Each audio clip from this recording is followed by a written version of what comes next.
When she first brought it up, I was absolutely floored, left speechless as she rushed through her wild idea.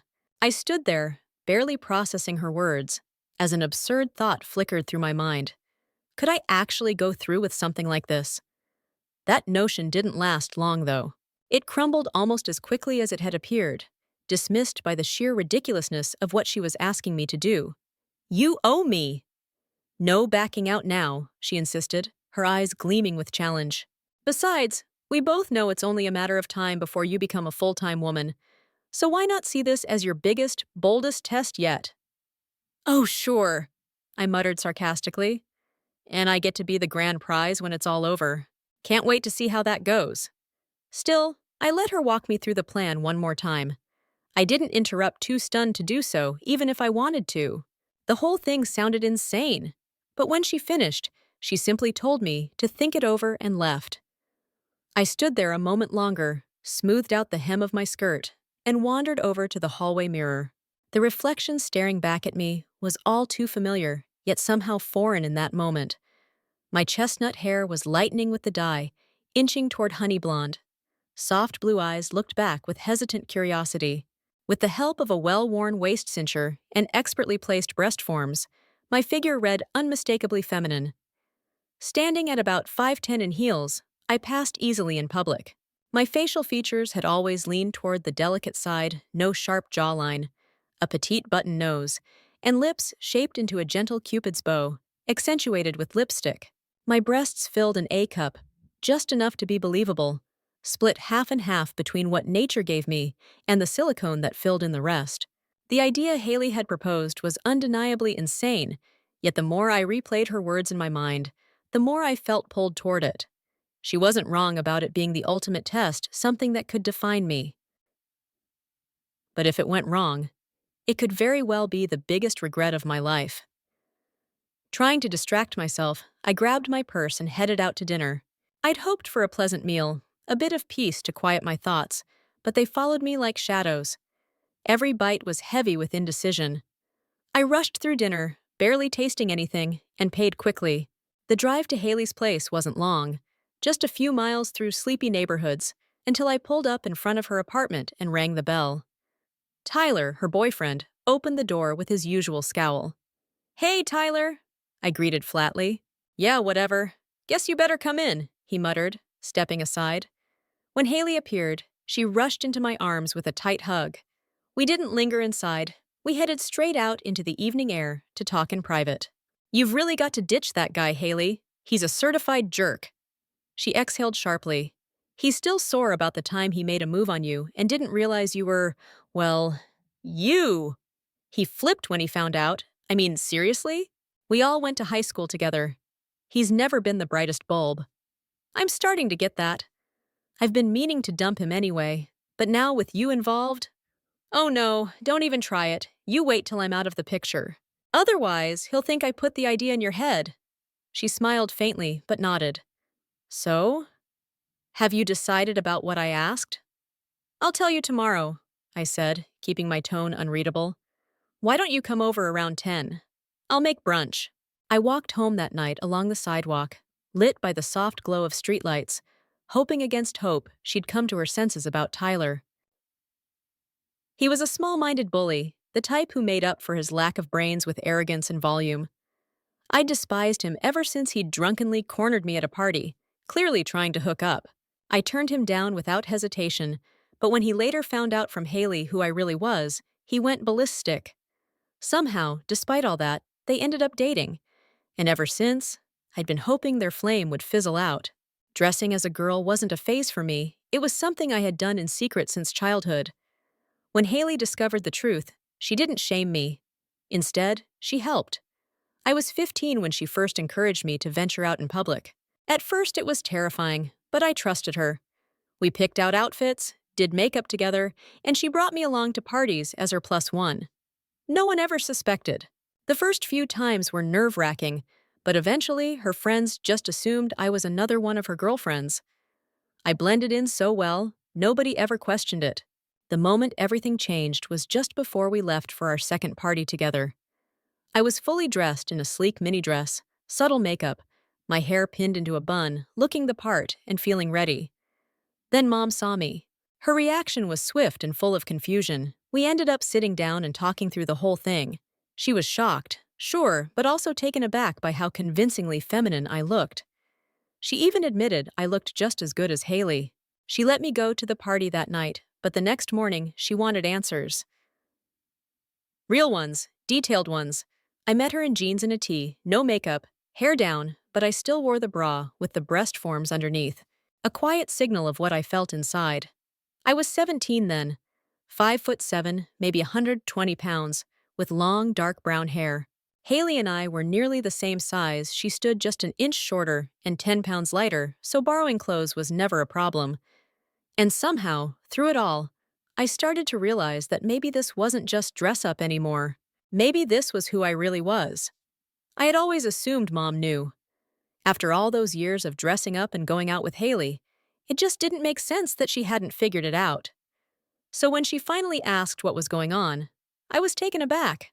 "Mom, how could you not know?" I asked, incredulous. "Haley and I have been going out together like this for 2 years. I thought you knew and just didn't say anything because you didn't mind." Haley chimed in gently. "Claire, Mom never saw us out together." Her voice caught me off guard. "Claire, that's what you call yourself?" I nodded. "Yeah, Claire Michelle, to be exact." Mom stared at me for a long second, trying to piece it all together. "So you've been going out like that? For 2 whole years? I remember you loved playing dress-up when you were younger, but I never thought it would turn into this. I didn't realize." She paused, letting out a breath. "I guess there's no stopping you now, is there? You're already out there, going to parties. I take it some of your friends only know you as a girl?" "Some of them," I replied. "Not all, but a few." After that moment of stunned silence, Mom told me to go get dressed. I headed to my room, touched up my makeup, swapped out my earrings for gold hoops, added some hip padding, and pulled my hair into a ponytail. I swiped on some lipstick before heading back to the kitchen, dressed almost the same as before, just polished a bit. Mom was visibly stunned when I reappeared, but didn't ask me to change.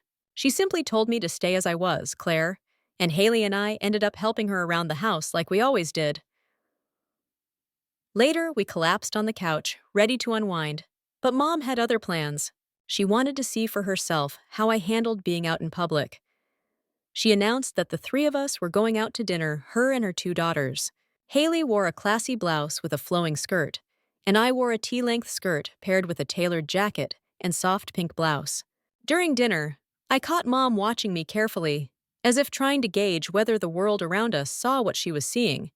And what they saw, clearly, was a young woman, her daughter. That look of reluctant acceptance settled on her face somewhere between the appetizers and dessert. From that night forward, she never brought it up again. And I didn't push it either. Haley and I graduated in June, and while she landed a job at a local law firm, I took a position at a boutique advertising agency. My title was administrative assistant, but let's be honest, it was mostly errands and organizing files. A glorified gopher with a nice nameplate. I still lived at home, and Haley and I kept going out together often. I kept Claire out of the office, though. It wasn't worth the risk, or so I thought. One afternoon, we were shopping at this cute little dress boutique when Madison, my boss, walked in. I froze. My heart stopped. Eyes probably widened like saucers. Something in my reaction must have tipped her off. Maybe it was my face, or the way I instinctively stiffened. Whatever it was, she connected the dots. I was wearing a short skirt and a breezy top, not exactly the outfit of someone trying to stay anonymous. She didn't say a word then, but the following Monday, she called me into her office. "You looked absolutely gorgeous," she said as I sat down, her voice casual, even complimentary. "Really, stunning. But that's not why I called you in. I was wondering if you might be interested in a new opportunity, a role a little higher up the food chain, so to speak." I avoided commenting on the whole "you looked stunning" part. The less said about that, the better. I just asked, "What kind of opportunity?" Madison leaned back in her chair, folding her arms thoughtfully. "You know, my last 3 secretaries left because of pregnancies. I'm really tired of constantly training someone new. Now Chloe's announced she's leaving too, and I've got an opening I need to fill. I want someone reliable, long-term, someone who can manage things when I'm out. What I really need is a girl who's not going to run off on maternity leave every year." I blinked. "You mean, you want me?" Her lips curled into a slight smile. "Yes, but as a girl." The realization hit me like a slow-moving wave. I wasn't the fastest to catch on sometimes, but eventually the meaning sunk in. She wanted Claire to take the job, not me as I was known at the office. "I see," I said slowly. "It comes with a considerable pay bump," she added smoothly. "And once you get the hang of how I run things, there'll be bonuses too." "But why can't I just do it the way I am now?" I asked, genuinely puzzled. It seemed like a fair question. Madison softened her tone. "Look, I know everyone preaches about inclusivity, ability over identity, and all that. And I agree in principle. But the truth is, for this role, it's practically mandatory to have a woman in the position. I manage all our feminine product accounts, sanitary products, lotions, swimwear, that sort of thing. We regularly have models in and out of the office, and a male presence, even a respectful one, tends to make them self-conscious. It affects the whole vibe of a shoot or presentation. That's why, aside from the photographer, there are never any men around when the models come in. But I do need a full-time secretary present." She motioned toward a nearby chair and gave me a patient smile. I sat down, my mind still spinning from the direction this conversation had taken. "I'm assuming dressing full-time as a woman won't be an issue for you, and I trust you'll be able to keep things professional," she said, her tone laced with subtle caution. Of course, I knew exactly what she meant. I was still biologically male, and she was gently trying to confirm I'd be able to keep my composure around models who might not always be fully dressed. The idea of living as a woman every day openly, not just in secret, was deeply alluring.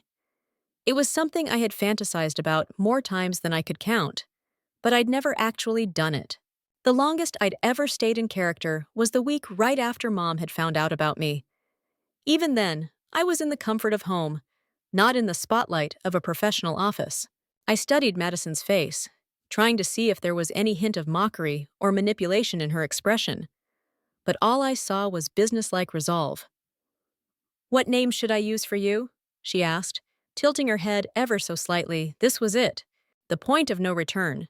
Saying it out loud would be a commitment, an acceptance of the role she was offering. "Claire," I said. My voice sounded steadier than I felt. "All right, Claire," she smiled. "Take the rest of the day off. I'll handle the HR side of things. Tomorrow, you show up in appropriate office attire, ready to start. Welcome aboard." I hesitated just a moment longer before adding, "Claire Michelle." She nodded with approval, then turned back to her desk. That evening, I sat down with Mom to tell her everything about Madison's offer, the pay raise, and what it all meant.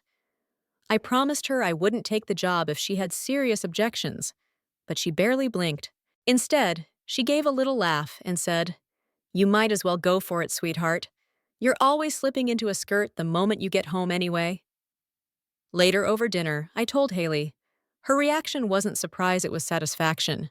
She just smirked knowingly and said she'd always figured this day would come eventually. Then she dropped her own news. She had found an apartment and planned to move out within the week. Mom took that announcement with quiet grace. That night, Haley went through her closet and passed on a huge portion of her wardrobe to me. Most of it fit me better than it fit her. I laid out my outfit carefully for the next day. A hunter green plaid skirt with a matching jacket, a cream blouse, and simple low heels. I styled my hair in a flipped bob and kept my makeup light but polished. When I walked into the office the next morning, I looked every bit the part I'd chosen to play. Chloe wasn't at her desk, so I knocked and stepped into Madison's office. She looked up, smiled, and buzzed Chloe to come walk me through everything. With her due date just over a week away, Chloe was clearly counting down the days. But she made a genuine effort to train me, walking me through every file, procedure, and little trick she had learned over the years. The real surprise came the next day when I caught a glimpse of someone familiar passing through the office. It was Ethan, an old friend of Haley's. He only knew me as Claire, and when he saw me, he smiled and waved hello. I smiled back, not at all concerned. Chloe raised an eyebrow at me afterward, but kept her comments light. Then, to my surprise, Ethan circled back and asked me out to lunch. I froze for half a second. Chloe nudged me with an elbow. I said yes. It wasn't a date in the romantic sense. At least not for me. Back in school, I'd avoided dating entirely, afraid someone might uncover my secret. But a casual lunch felt harmless.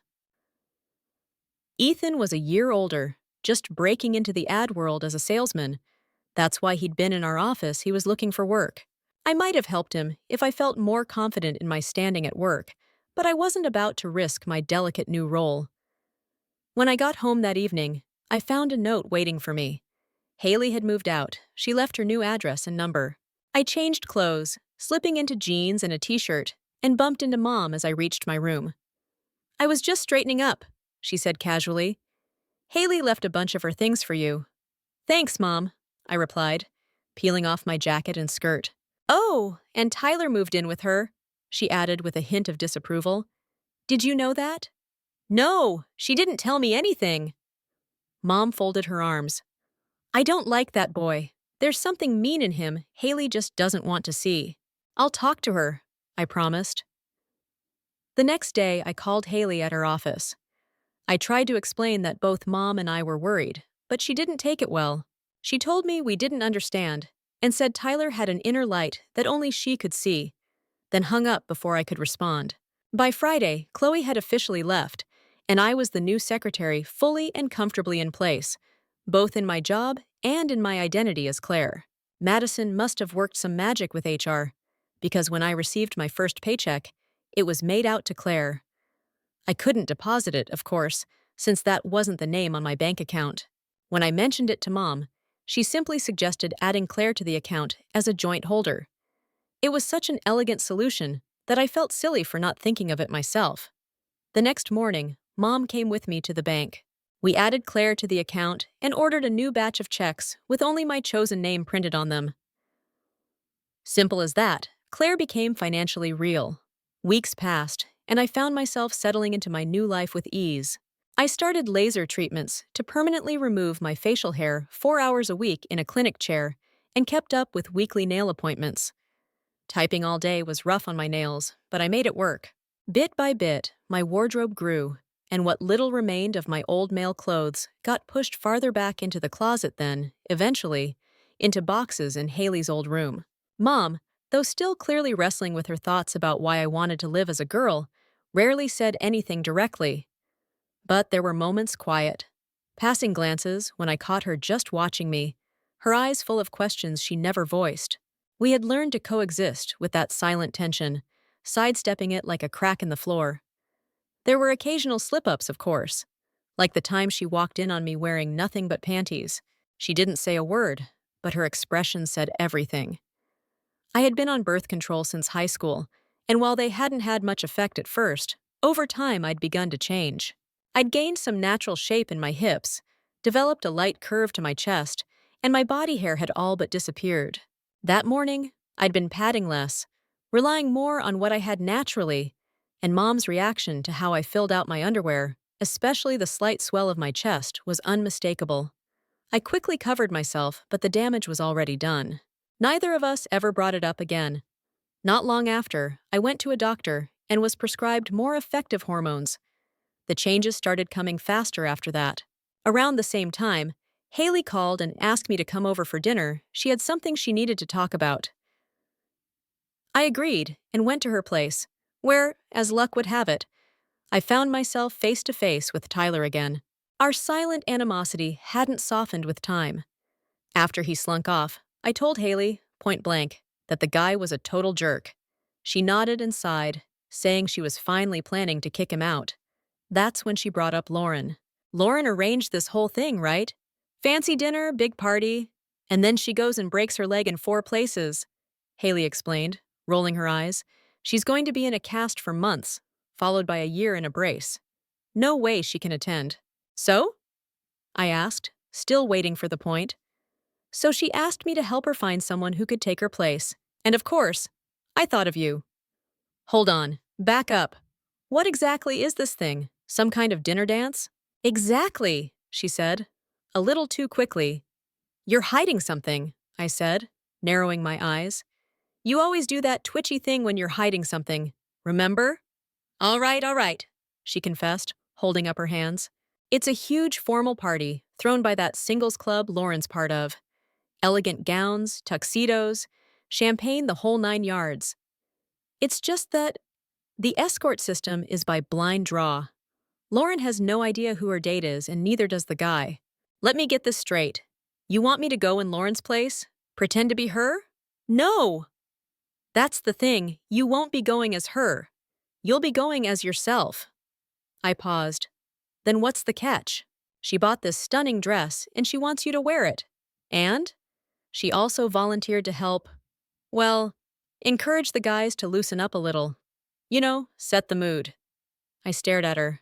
So I'm the bait? Great. I get to be the prize in someone's twisted raffle. Count me out. I told her you probably wouldn't go for that part, Haley said quickly. But if you're still willing to step in for her and just attend, why can't you do it? I can't, she said. I'll be out of town that weekend, or I'd go myself. It's supposed to be one of the biggest social events of the year. I crossed my arms. When is it? And what if the dress doesn't even fit me? You've got almost 6 months, she said, brushing my concerns away. Plenty of time to alter the dress if we need to. And with the way you're filling out, it might just fit like a glove by then. Trust me, it'll look incredible on you. The next day, Haley and I went to visit Lauren. She brought out the dress, and my breath caught. It was stunning. White satin and lace, with a sweetheart neckline that dipped just low enough to hint at something more. The bodice was tight and sculpted, the back cut into a deep V, and the skirt was a cascade of full layers supported by multiple petticoats. It was practically a wedding gown. It looked impossibly small at first glance, but with Haley's help, I managed to squeeze into it. It zipped. Barely. We both agreed that with some light dieting and a proper corset, it would fit much better. The bigger question, though, still hung in the air. Would I really go through with it? I knew what the singles club was about. Everyone attending was looking for a connection dating, possibly even marriage. I didn't mind the idea of going on a few dates, but marriage? That was a line I couldn't cross. I wasn't really a woman, and eventually that truth would matter. But still, it sounded like it could be a magical night, and the idea of dressing up like that, of stepping fully into the fantasy, was too tempting to resist. So I agreed.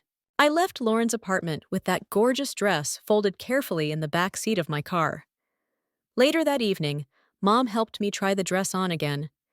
She adjusted the straps, checked the hem, and fussed over the petticoats. Once I was dressed again and back in regular clothes, she looked at me thoughtfully. You do realize that's a wedding gown, don't you? She asked softly.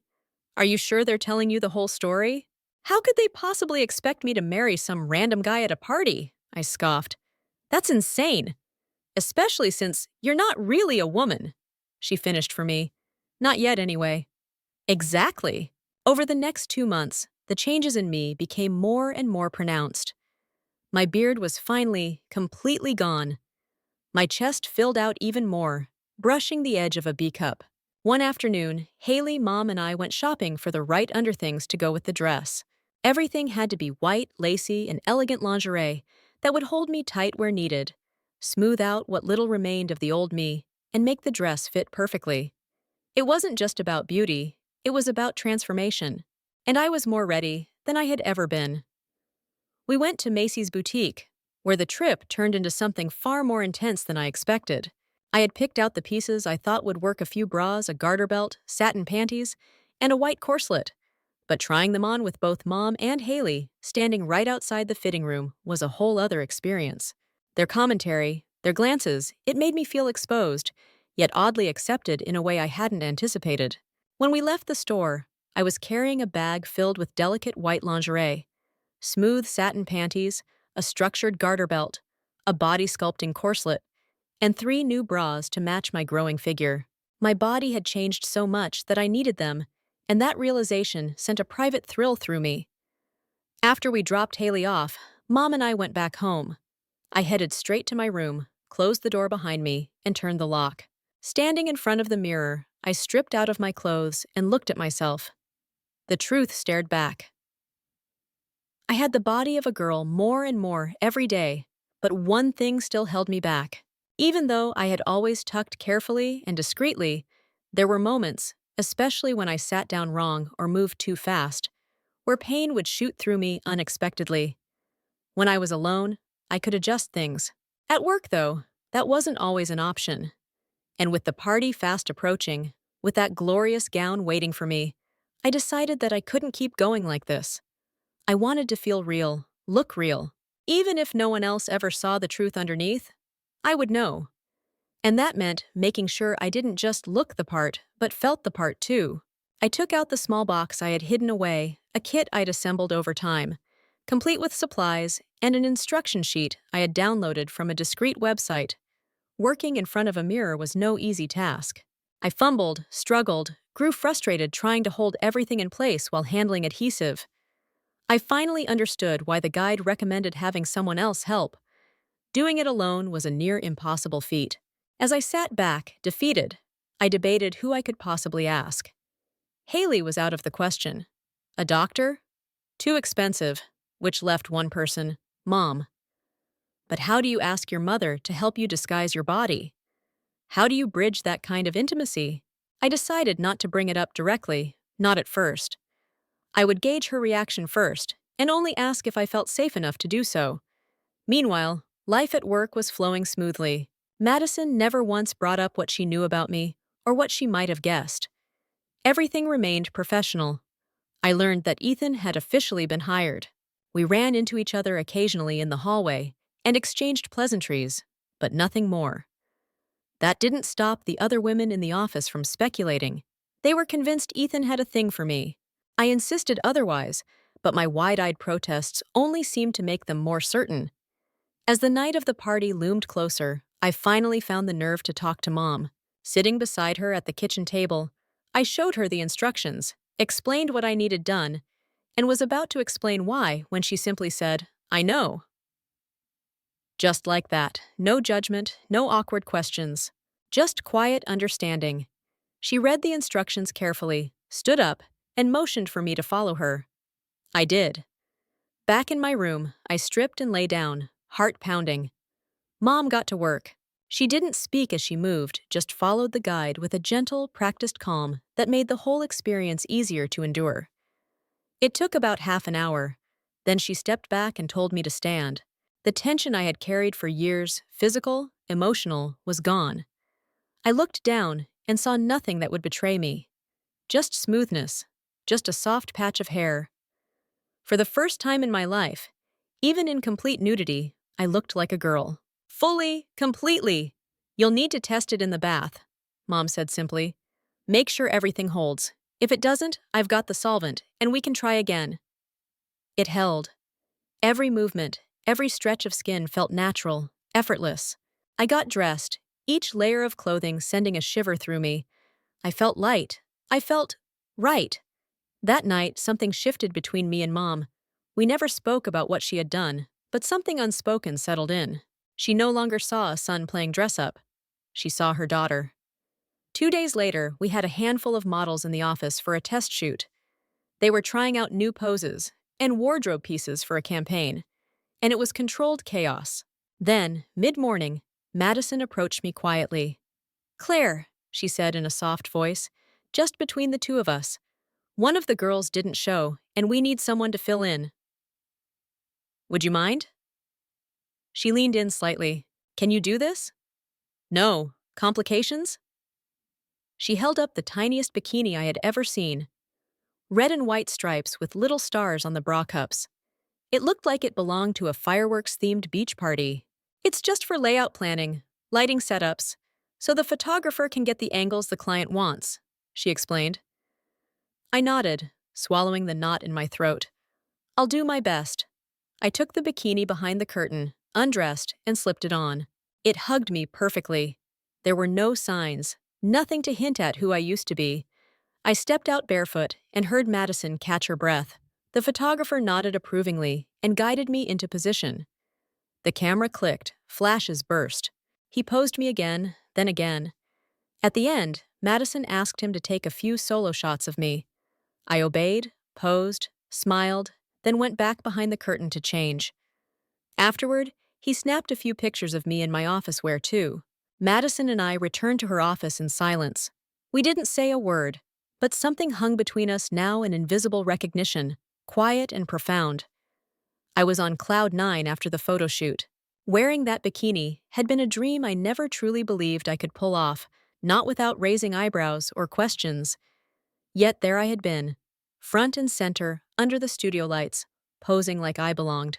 But I could tell Madison had questions of her own, ones she never voiced. Maybe she'd started to wonder whether I'd been playing some elaborate trick all along. I never gave her any answers. I simply returned to my desk and buried myself in work, pretending everything was just as it had always been. The next morning, around 10, the photographer dropped off a folder with the photos, including a small envelope with copies just for me. I opened them slowly, unsure of what I'd find. But as I flipped through each glossy image, I felt my breath catch. I didn't just look okay, I looked amazing.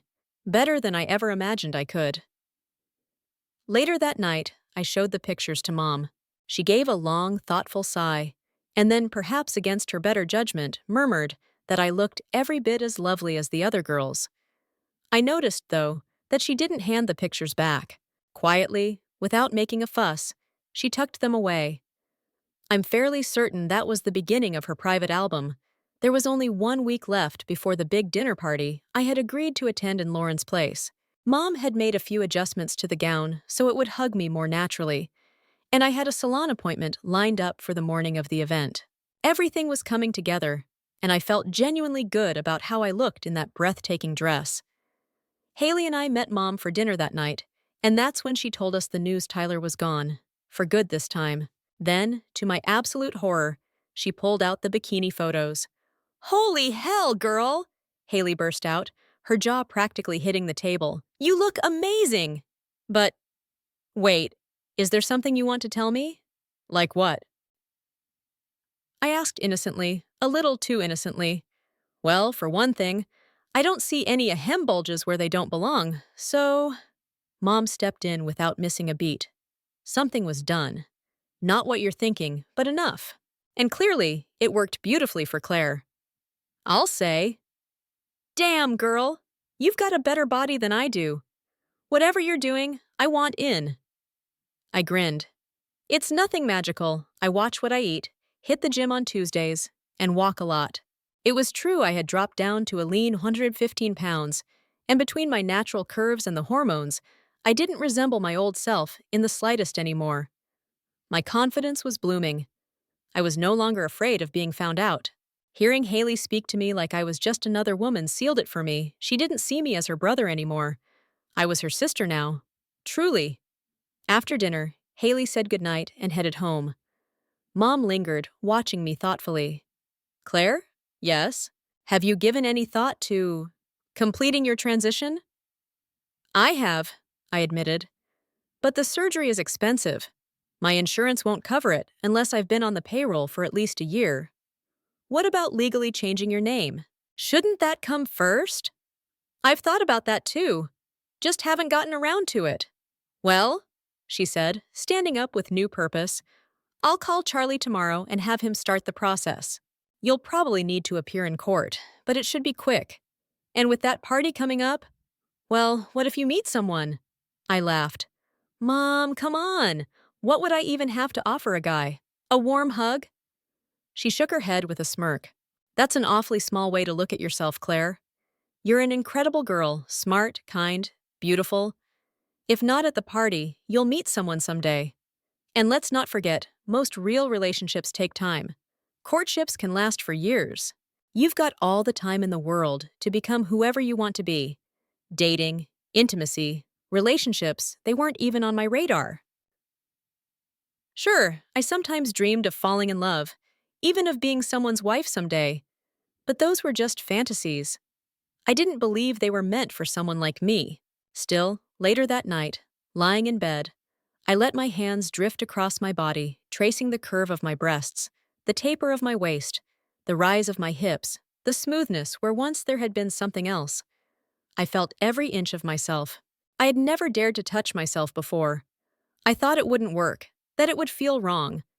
But when my finger brushed lightly through the soft patch of hair, it found something just the tip, just a hint of what still lingered beneath.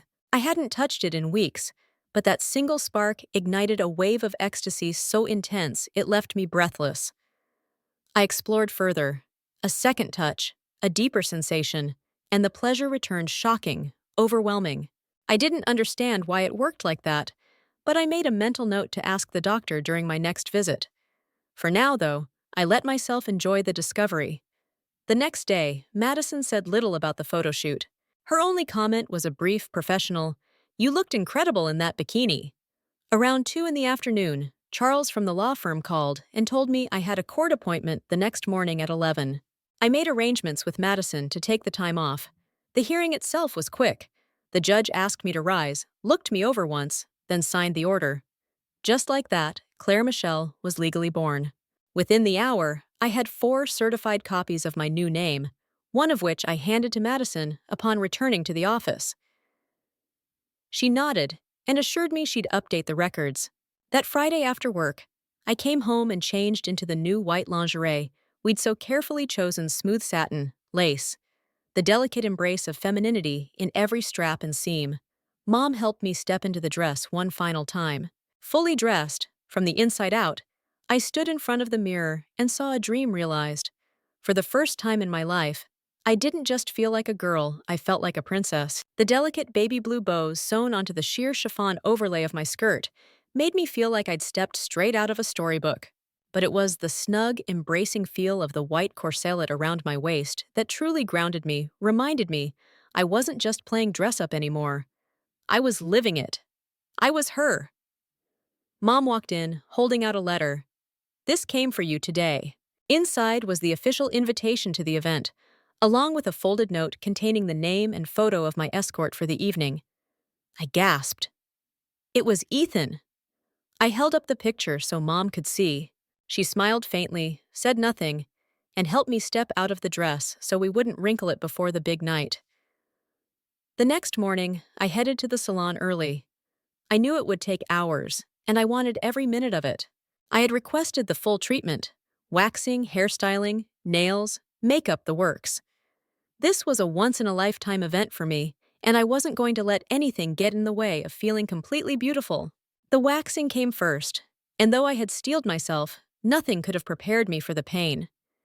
Strip after strip, my skin was transformed smooth, soft, utterly feminine. Arms, legs, brows. And then came the infamous bikini wax.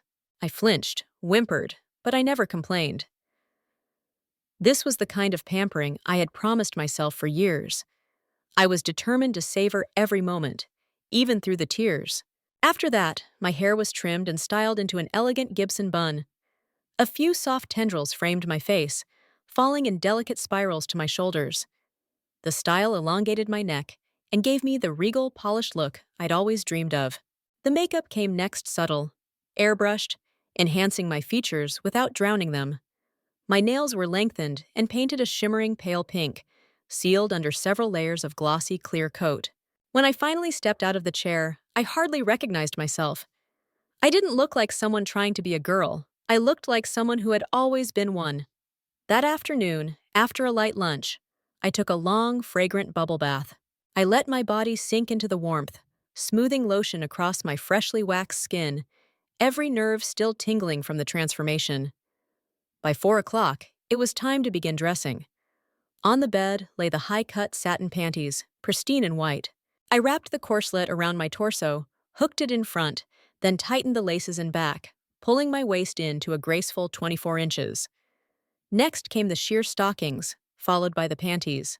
I adjusted my breasts so they sat perfectly in the cups of my bra, giving me a natural, rounded fullness. Then, with Mom's help, I stepped into the dress. It was heavy and majestic, and I adored it. Layer by layer, we added the petticoats until the skirt floated around me like a cloud. My shoes, dyed the same baby blue as the bows on my dress, slipped on easily. The only jewelry I wore was a pair of small pearl earrings, encircled with rhinestones, and a simple matching necklace, a single rhinestone resting just above the soft slope of my cleavage. Perfume and lipstick came last, a warm, rosy red.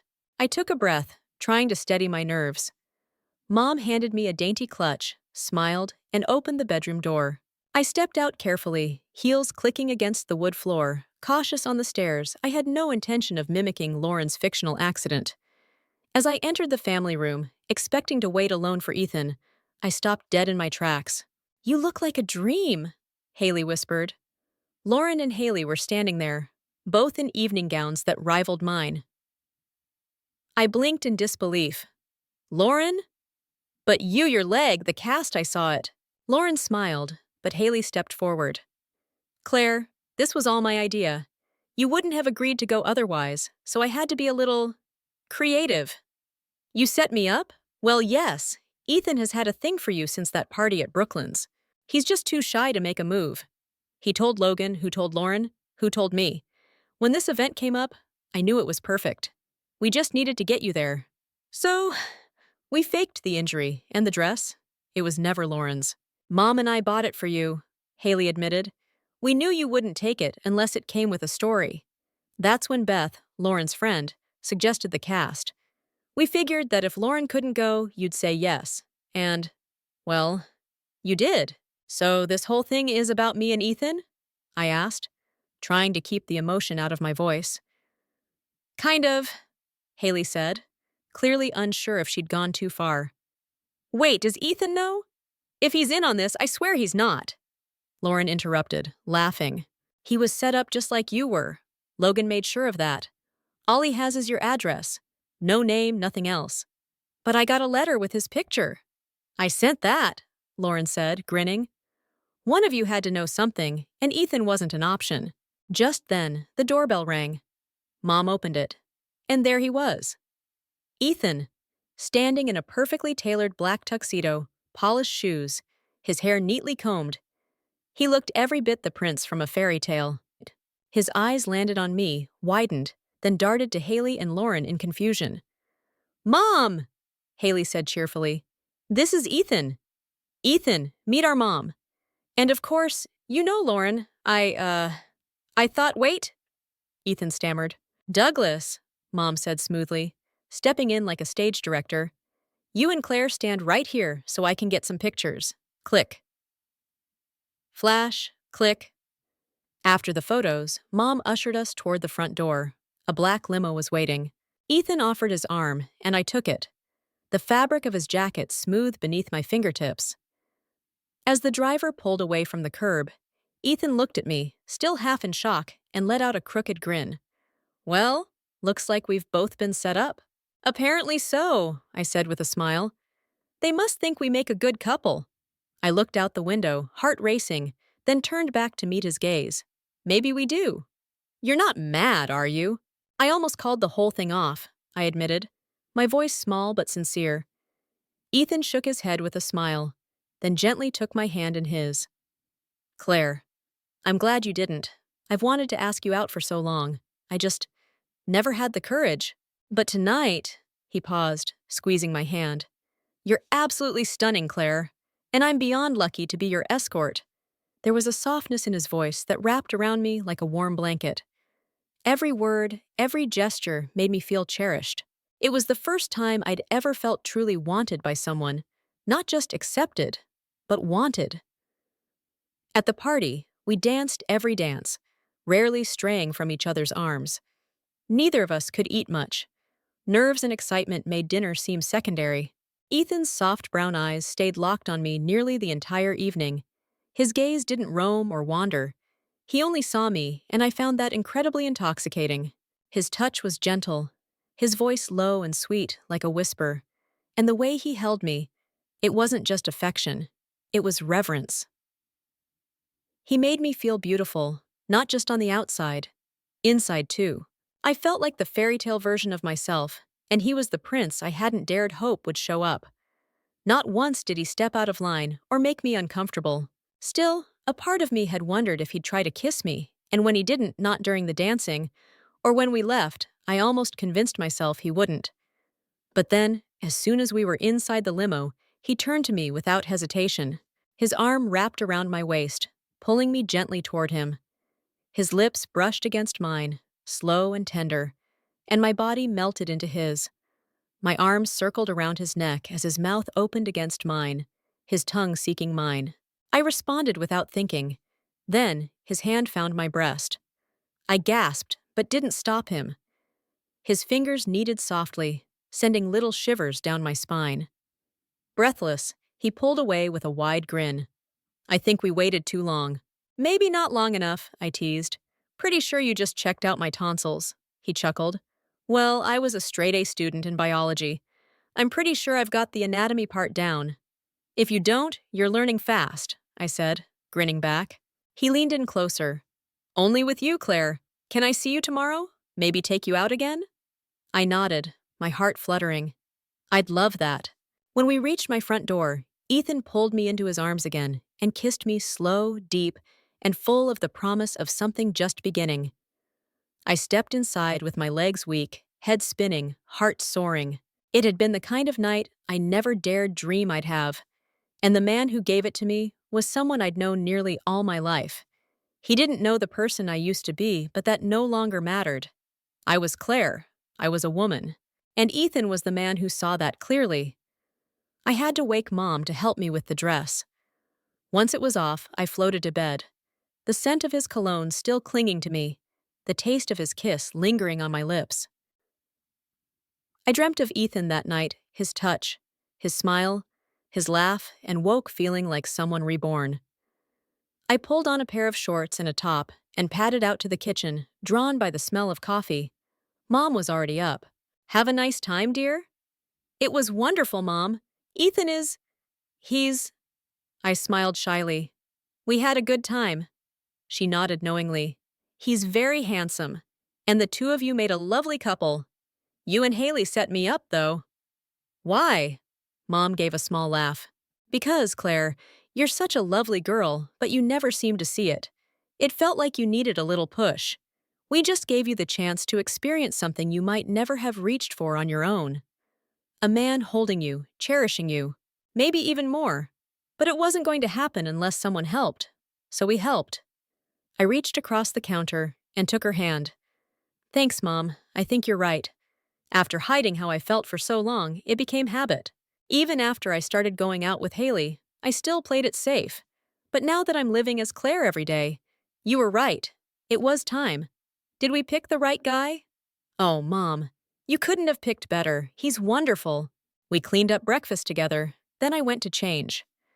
I let my hair down, brushed it into a ponytail, and slipped back into the same shorts and top, pulling on some sneakers. The morning sun was warm, so I decided to go for a run 2 miles to clear my head, though all I could think about was Ethan. When I rounded the last corner toward home, I spotted his car in the driveway, and there he was, sitting on the front porch with Mom. I flushed. I was a mess, sweat-soaked and unmade. But when he saw me, Ethan's face lit up with that same soft smile. I waved, said hello, and dashed inside to shower. After freshening up, I threw on clean clothes, dabbed on some lipstick and perfume, and came back out. We all talked for a little while, comfortable and relaxed. Then Ethan asked if I wanted to go for a drive. On the way, he glanced at me with a mischievous smile. I hear you looked pretty amazing in a bikini, Claire. I laughed. That was nothing. I was just helping out. One of the girls didn't show, and they needed someone to model for layout blocking. I saw the pictures. You looked incredible. Don't even try to downplay it. We stopped for lunch, just something small, then drove aimlessly until we ended up at a little park with a sparkling lake tucked into the trees. We walked along the water's edge, hand in hand. Eventually, he slipped his arm around my waist, and I leaned into him. His touch was so natural, so comforting, that every part of me relaxed. I wanted more, so much more than I'd ever let myself want, but I was also nervous. I'd never been this close to a man before. Not like this. Not with everything I was now. But when he pulled me closer, when he rested his head against mine, my fears began to melt away. Everything in me told me it was okay to fall for him, and I was already halfway there. We drove in silence, the wind whispering through the cracked window as golden streaks of sunset painted the sky in fading light. Ethan's fingers gently wrapped around mine, neither of us speaking, both of us wrapped in that fragile space between longing and restraint. I glanced at him, his jawline lit by the last rays of sun, his lips still curled in that quiet, satisfied smile, and something inside me finally settled. I had come through the fire and emerged not broken, but whole. At the house, he walked me to the door, kissed me softly, and whispered, "Sleep sweet, Claire." "I will," I said, and meant it. I watched him walk back to his car, heart full. But as I reached for the doorknob, the porch light flickered.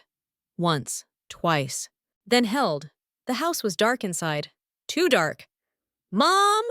I called, stepping in. No answer. The air felt still, heavy. I took a step forward, and then I saw it on the hallway table. A single white envelope with my name, Claire, written in delicate cursive. It wasn't Mom's handwriting. My fingers trembled as I opened it. Inside was a photo of me, in the bikini, smiling mid-pose. But something was off. The angle was different, not from the photos the office photographer took. It was from across the room, a candid, a secret shot. On the back of the photo, a single line, written in the same elegant script.